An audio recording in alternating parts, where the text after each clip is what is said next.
Okay, before we get started today, two things. First of all, of course, if you like my content, you've liked Kirby Month so far, please subscribe. It helps me an absolute ton, especially getting me to my year-end goal of 600 subscribers. My subscriber increase has actually been going up at a pretty steady pace recently.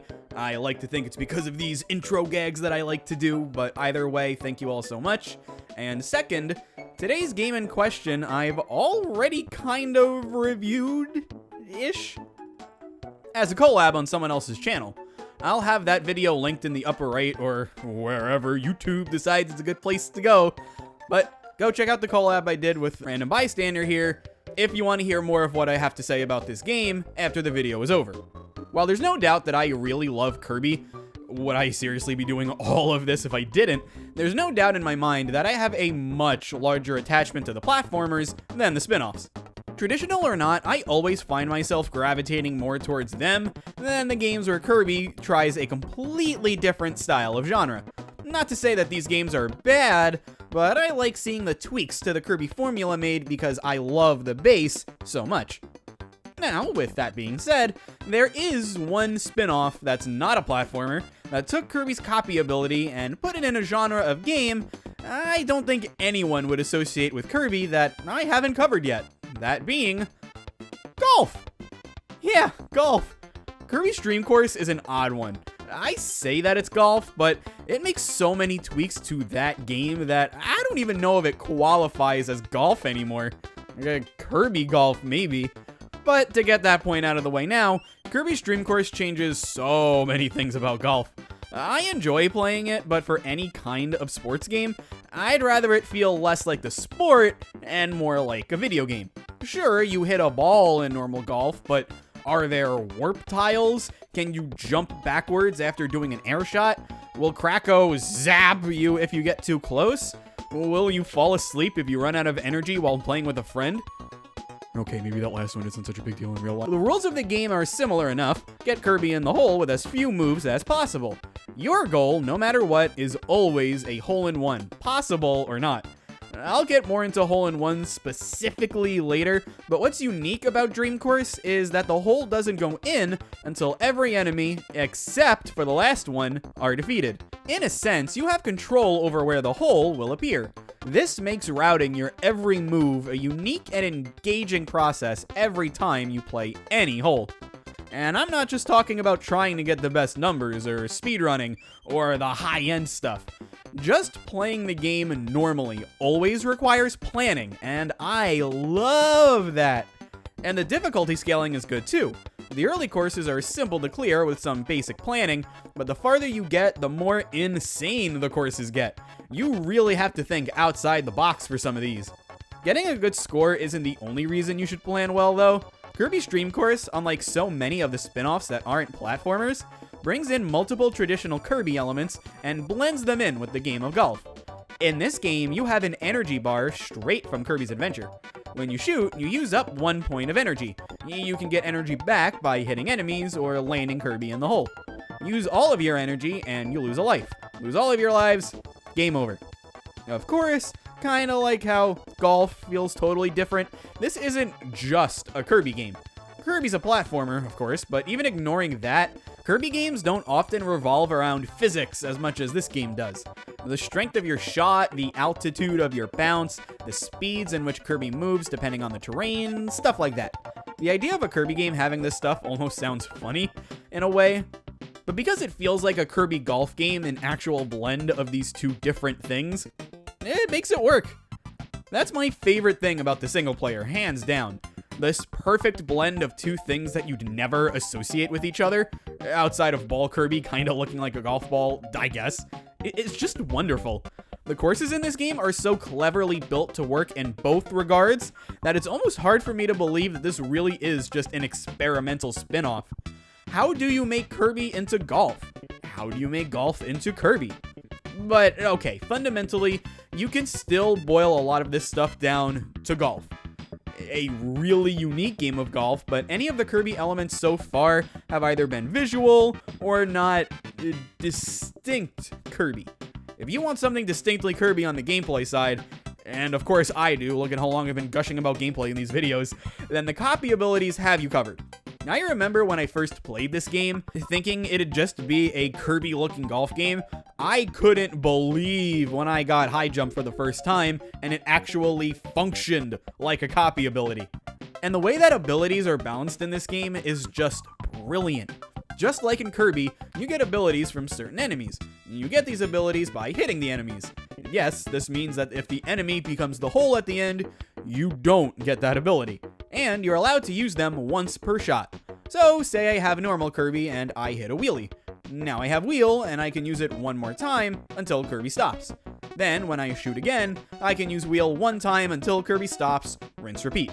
There is one exception to this, and it's a pretty clever one. If you got an ability, whether or not you use it at this point doesn't matter, and then you get another one, you can use that ability. For example, the final hole of Course 8 has you doing this to get a hole-in-one with multiple different abilities. It's actually pretty straightforward in this case, but there are plenty examples of people flexing their creative brilliance and using this to get hole-in-ones. And it's time to talk hole-in-ones, because if there's one thing you need to know about good old Kirby fan, if you already didn't, it's that optimization in video games is something that fascinates me. For Kirby, I often describe this as speedrunning. Check out this video explaining why. I'm totally good at advertising myself, guys. Subscribe! But for Dream Course, it being a golf game, hole-in-ones matter far more than clearing the game as quickly as possible. To get hole-in-ones in this game, you need to know how copy abilities work inside and out. Some of them, like Spark, are pretty simple. Its sole function is plowing through the boss obstacles, Wispy Woods and Krakow. Some of them, however, are much trickier. In particular, Tornado can be kinda tricky to control at first, but getting the extra movement from it is key in scoring some hard-to-get hole-in-ones. That being said, they aren't everything. You still need to have a good eye for golf with things like shot strength, using a ground shot or an air shot, terrain, the works, while still keeping in mind the Kirby elements that aren't copy abilities, like your current health. Hole-in-ones bring my favorite aspect of the single player to the forefront more than anything else.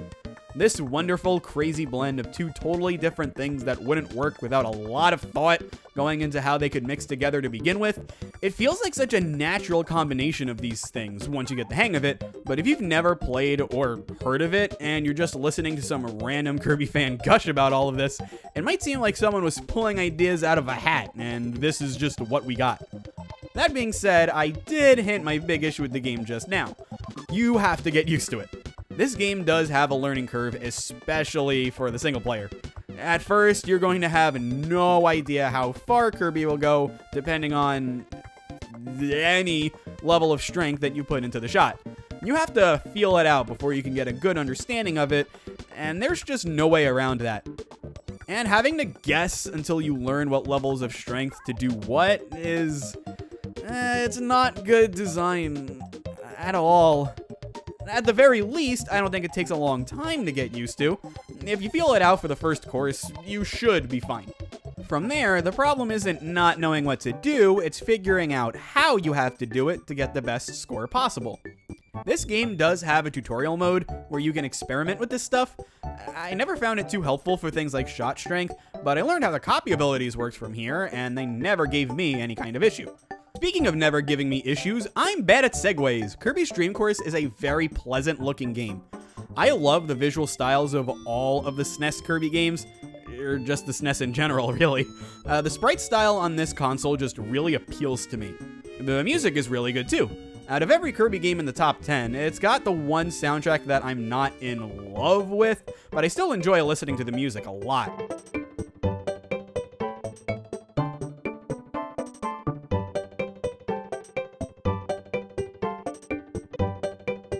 Some tracks I really love, such as the Day-to-Day fight, Course 1, the star card, the credits.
the most part, I just think the soundtrack is good.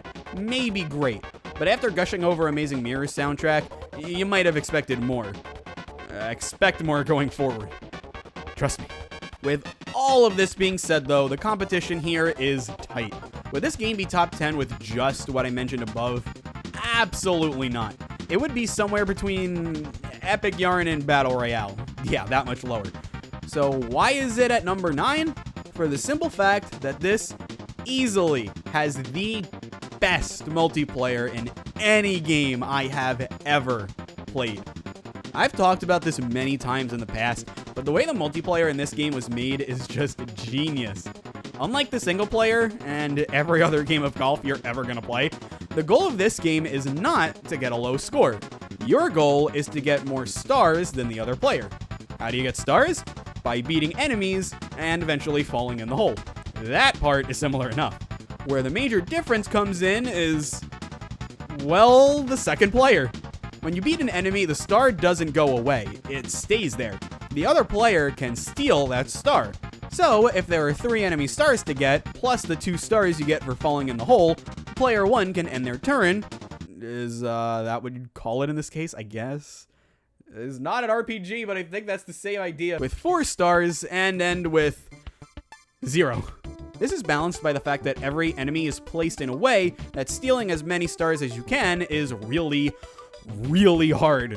Impossible in some cases, but if you're good enough, you can steal a good chunk of them. I've played so many multiplayer matches of this game, and I've seen some insane stuff get pulled off. It's the kind of multiplayer game where you not only have to plan for what you need to do, but also what your opponent can do. And this goes both ways. No player ever has an inherent advantage, even the one who moves first. Think of it this way, if you move first, that gives the other player a better chance to steal some stars and maybe even land in the hole. If you move second, that gives you less chances to hit enemies and recover some health. You also, of course, move second. When you move second, you're playing reactively, not proactively, which no matter the scenario is always worse. My personal favorite thing about the multiplayer is that there is nothing stopping you from hitting your opponent. If you're both on the field, charge right into them. You can swap abilities and really screw them over if you're mean enough. Which here, you should be. If you want to hear more of what I love about the multiplayer, beyond it just being the best ever, oh my god! I definitely suggest watching that collab with RBH I linked earlier. Number 9 might not seem like the biggest deal, but I really love Kirby's Dream Course, and I especially cherish the multiplayer. You can play it online now thanks to the Switch Online, and I can say with exceptional confidence that this is the best thing about that service. It's worth the $20 by itself. It'd be cute if I was joking, but I'm not joking. I'm serious, as I always am. He looks so funny.